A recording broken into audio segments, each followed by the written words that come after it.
सुना दाम को नहीं बड़ खबर आसिला। आपण माने समस्ते जानिथिले जे प्रधानमंत्री नरेंद्र मोदी गत मासरे देशवासी को किछि गुरुत्वपूर्ण निवेदन करथिले। आसंता एक वर्ष जाए सुना न किणवा ठारू दूरे रहिबा लागि प्रधानमंत्री अपील करथिले।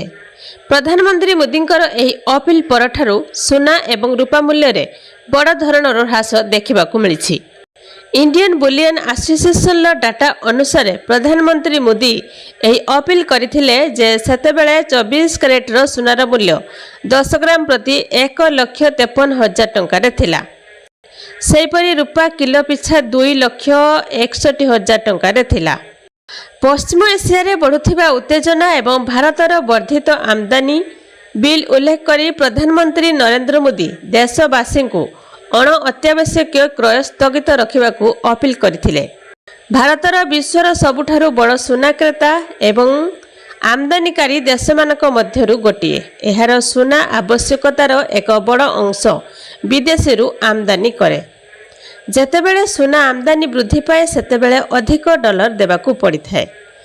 एहा वाणिज्य नियंट वृद्धि करिबा सह विदेशी मुद्रा भंडार उपरे चाप पकाइଥାଏ।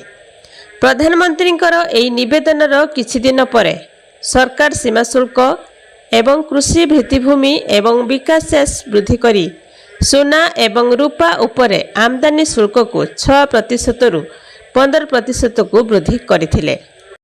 सुना आमदानी मध्य 10% रु 15% ह्रास पाइबार आशा करा जाउछि।